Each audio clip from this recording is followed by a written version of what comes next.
नमस्कार, ये है इंडिया में आपका स्वागत है। मैं हूं नवीन कुमार। एक ऐसे समय में जब विकास की बड़ी बड़ी बातें हो रही हैं, काले धन पर बातें हो रही हैं, श्रम सुधार की बात हो रही है, धन्ना सेठों की गिनती की जा रही है, उनकी दौलत दिखाई जा रही है, दावे किए जा रहे हैं कि भारत आसमानी रफ्तार से आगे बढ़ रहा है, हम ऐसी कहानियां लेकर हाजिर हैं जो साबित करती है कि ये जुमले सरासर झूठे हैं।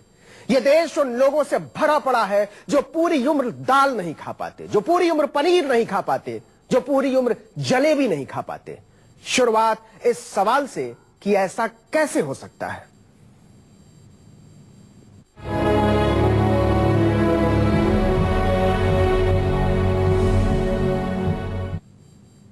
किसी की अंतिम इच्छा एक कटोरी दाल कैसे हो सकती है? कैसे कोई पूरी उम्र एक कटोरी दाल के लिए तरसता रह सकता है? यह कैसे हो सकता है कि एक आदमी जब मृत्युशैया पर पड़ा हो तो उसका परिवार दाल के लिए पड़ोसियों के घर दौड़ रहा हो? हम एक ऐसा सच दिखाने जा रहे हैं जिसे देखने के बाद इस देश को लेकर बनाया गया सारा सौंदर्य बोध, सारा शक्ति बोध कूड़ा लगने लगता है। माफ कीजिएगा, हम उस औरत की तस्वीर तक आपको नहीं दिखा सकते क्योंकि पल पल की सेल्फी के दौर में उस औरत की पूरी उम्र की कोई तस्वीर ही नहीं है।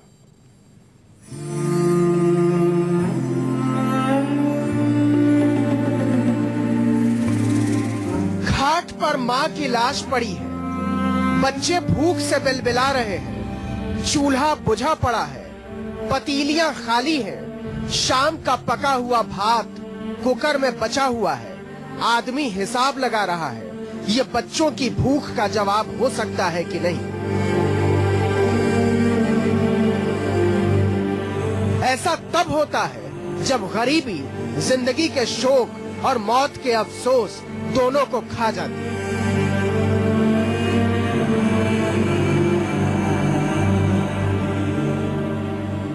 हमारे पत्नी को गरीबी रहा, मांग जांच कर लाओ रहन, गुजारा करना, 4 ठोर बच्चे पालत रहना है। उसने पता नहीं क्या अपने दिमाग में क्या टेंशन लाया, उसने अपना आत्महत्या कर लिया। नहीं, हम एक औरत के मर जाने की कहानी नहीं दिखा रहे हैं, हम तो इस देश के मर जाने की कहानी दिखा रहे हैं। सही सुना आपने, इस देश के मर जाने की।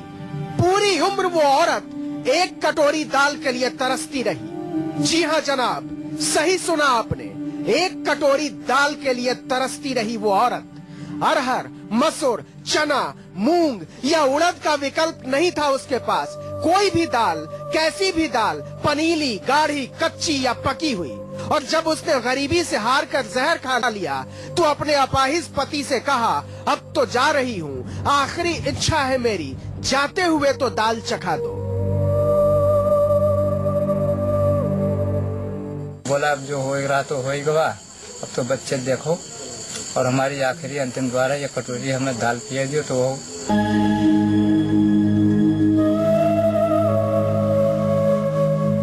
हाँ हुजूर, एक मरती हुई औरत अपनी उखड़ती हुई सांसों के साथ आखिरी ख्वाहिश के तौर पर एक कटोरी दाल मांग रही थी। ये इसी देश की कहानी है, सूबा यूपी, जिला गोंडा, तहसील तरबगंज, गांव अकौनी की। परमार्थ संवारने के लिए गंगा जल और तुलसी की अंतिम इच्छा नहीं थी ऋतु की। वो तो बस इस दुनिया को छोड़ने से पहले दाल का स्वाद चख लेना चाहती थी। और जानते हैं, अपनी पत्नी के इस इच्छा के सामने बहुत बेचारा था उसका पति। घर में दाल नहीं थी, पड़ोसी के आगे कटोरी फैलानी पड़ी।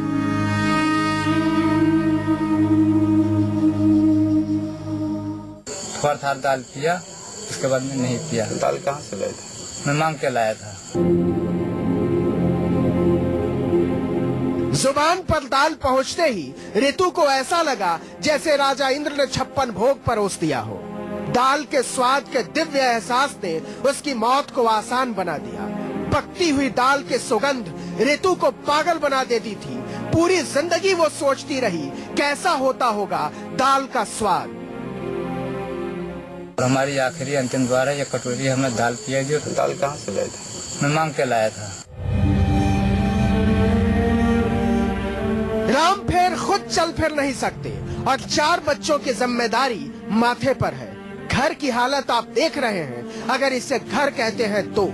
इस घर में न 4 दीवारें हैं और न छत, सिर्फ जमीन है, कच्ची जमीन। चुनाव के प्रचार में उड़ाए गए बैनरों और पोस्टरों को जोड़कर किसी तरह सिर ढकने का छाजन बना लिया है, लेकिन नेता अब यहाँ नहीं आते, चुनाव अभी दूर है।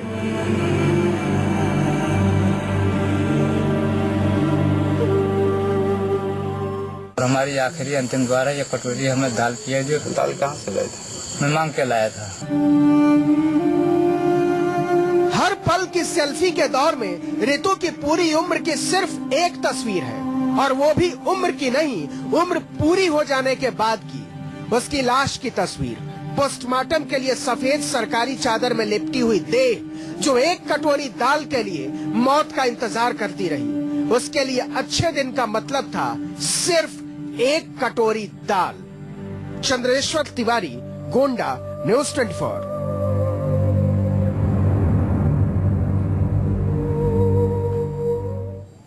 शर्म आती है, हम बड़ी बड़ी बातें करते हैं, ration card, BPL, Jan Dhan, Antyodaya, Indira आवास और पता नहीं क्या क्या, लेकिन सच क्या है? सच ये है कि एक कटोरी दाल के लिए इस देश में पूरी उम्र तरसते हैं लोग। क्या आप जानते हैं कि इस समय भी जब हम ये कहानी आपको दिखा रहे हैं, रितु के 4 बच्चे भूख से तड़प रहे हैं।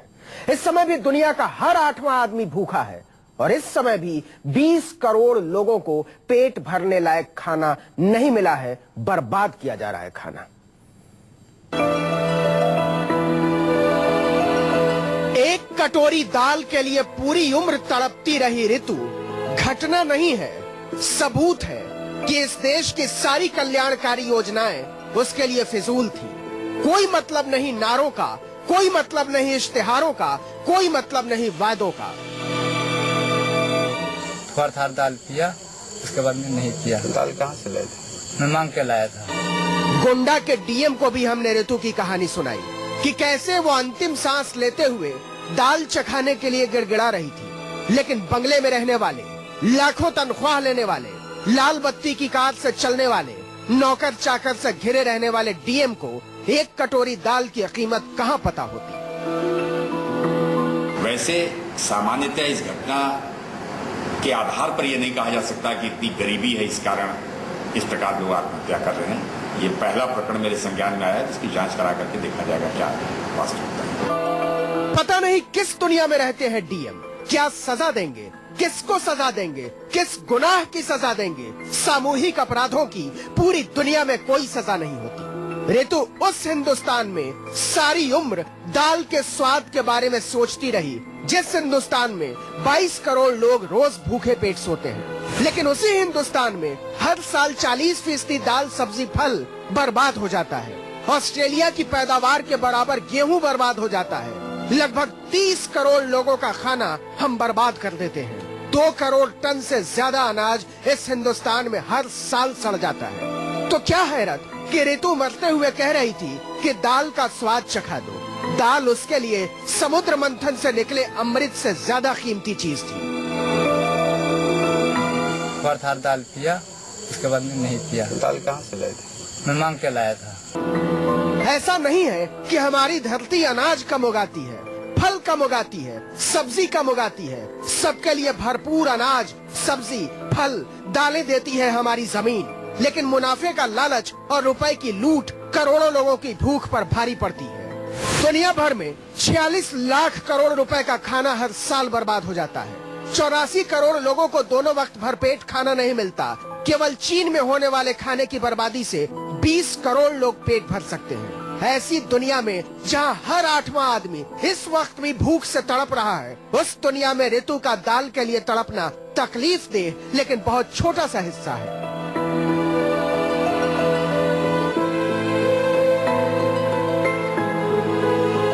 रितु तो मर गई, पूरी उम्र उसने दाल नहीं खाई। अंतिम समय में पड़ोसियों ने दाल चखाया और दाल का स्वाद मिलते ही वो मर गई। लेकिन रितु के 4 बच्चे